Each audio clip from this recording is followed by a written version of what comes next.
কারুর ভাগ্য দেখে কেউ হতাশ হবেন না। আপনি যা কর্ম করেছেন, যেভাবে হেঁটে চলে মানুষের দিকে তাকিয়েছেন, সেইভাবে আপনার ফলটা আপনি পাবেন। শ্রীকৃষ্ণ বলেছে, আমি কারোর ভাগ্য তৈরি করি না, সবাইয়ের ভাগ্য সবাই তৈরি করে। কিভাবে তৈরি করে? সে তার কায়িক পরিশ্রম, শ্রদ্ধা, ভক্তি, নম্র, সভ্য সব কিছু গুণ দেখিয়ে সব কিছু অর্জন করে, তারপরে সে ভোগ করে। প্রকৃতি, গাছপালা, মাঠ ঘাট, গরু ছাগল, হাঁস মুরগি, যা কিছু জীব আছে, মানুষ, প্রেত আত্মাকেও শান্তি দিতে হয় একটা মানুষের। মহালয়ার দিন তার জন্যই সবাই জল তর্পণ করে। কেন করে? প্রথমে যত গুরুবর্গ দেব দেবী আছে সবার জন্য জল তর্পণ করে, সবাইকে জল দেয়, ব্রাহ্মণ দিয়ে মন্ত্রপাঠ করে, কেউ নিজেও জানে মন্ত্রপাঠ করে। তারপরে যদি বিয়েওয়ালা মেয়ে হয়, সে তার শ্বশুরবাড়ির যত জন মারা গেছে গুরু লোকে, তাদেরকে জল তর্পণ করে, তাদের শ্রাদ্ধ দেয়।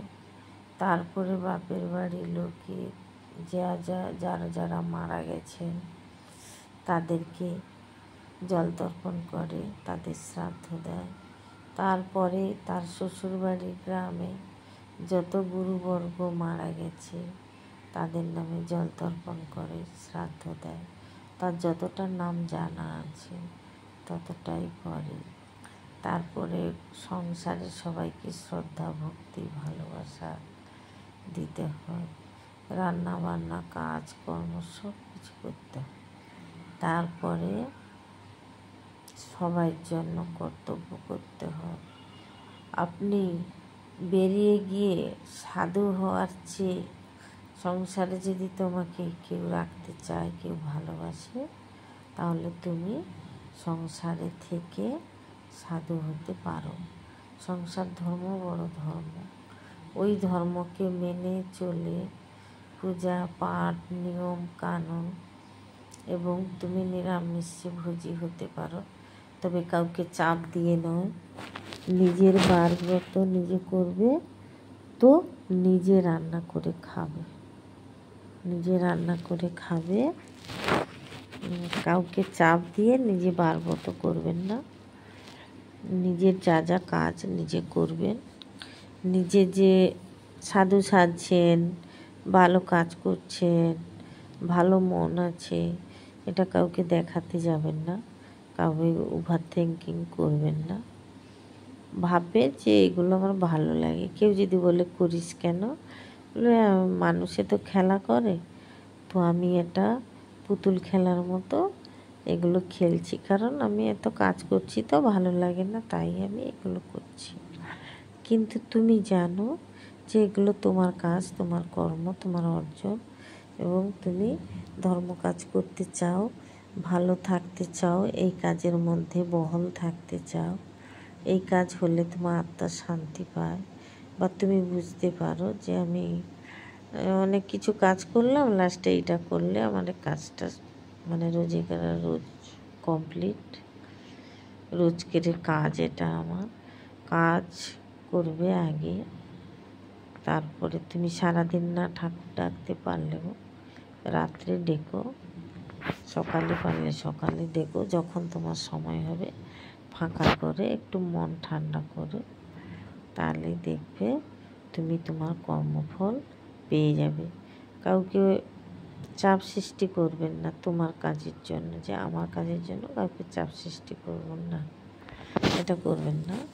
তাহলে খুব ভালো থাকবে এবং তোমার কর্মফল ভালো হবে, এবং তুমি আত্মায় শান্তি পাবে, মানে তোমার আত্মাটা শান্তি পাবে।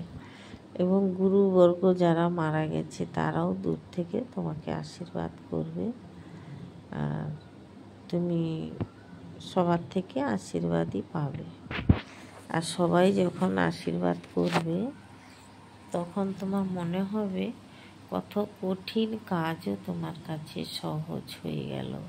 মনে হলো এটা তোমার কোনো ব্যাপারই না, এটা আমার কাছে কী হলো, এটা কিছুই মনে হলো না। কিন্তু তোমার পাশের মানুষ ভাববে এই কাজটা খুব কঠিন, কিন্তু তোমার কাছে ম্যাজিকের মতো দুঃখ, কষ্ট, যন্ত্রণা, চাপ সৃষ্টি ভ্যানিশ হয়ে যাবে। কারণ কি, তুমি সবার থেকে কর্মর দ্বারাই সবার থেকে তুমি আশীর্বাদ পেয়েছ, তুমি জয়ী হয়েছ, তাই তারা তোমাকে সাথ দিচ্ছে। দেখো, তোমার বাড়িতে যদি 10টা মানুষ থাকে তাহলে একটা লোক ঝগড়া করতে আসতে ভয় পাবে। তো তুমি যদি এই হাজার হাজার অপশান থেকে শক্তি পেয়ে যাও, তারা যদি তোমাকে সাথ দেয়, তাহলে 2-4টা লোক, 2-10টা লোক তোমার কিছু করতে পারে না। কারণ তুমি ওখান থেকে পাওয়ার পাচ্ছ, পাওয়ারটা এখান থেকে পাচ্ছ না। এরা এখান থেকে পাওয়ারটা দেখাচ্ছে, তাই এরা হেরে গেল। আর তুমি ওখান থেকে পাওয়ার পাচ্ছ, তাই তুমি জিতে গেলে। ওখানে কতজন?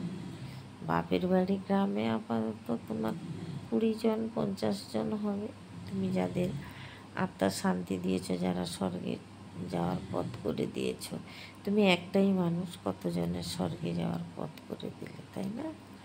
তাই স্বর্গে ভগবানও তোমাকে আশীর্বাদ করছে যে আত্মাগুলো ছাড় পেল, তাদের এই থেকে, নরক যন্ত্রণা থেকে মুক্তি পেল, তারাও তোমাকে আশীর্বাদ করছে। পশু পাখিও আশীর্বাদ করছে। আগে বললাম পশু পাখিকেও ভালোবাসবে, পশু পাখি আশীর্বাদ করছে। আর তুমি তোমার আত্মা থেকে তুমি তোমার কাজের জন্য সন্তুষ্ট, তাই তুমি সব কাজগুলো তাড়াতাড়ি করতে পারবে। এটা হচ্ছে মানুষের জীবনের নিয়ম, গতিবেগ, হাঁটা চলার ব্যালেন্স।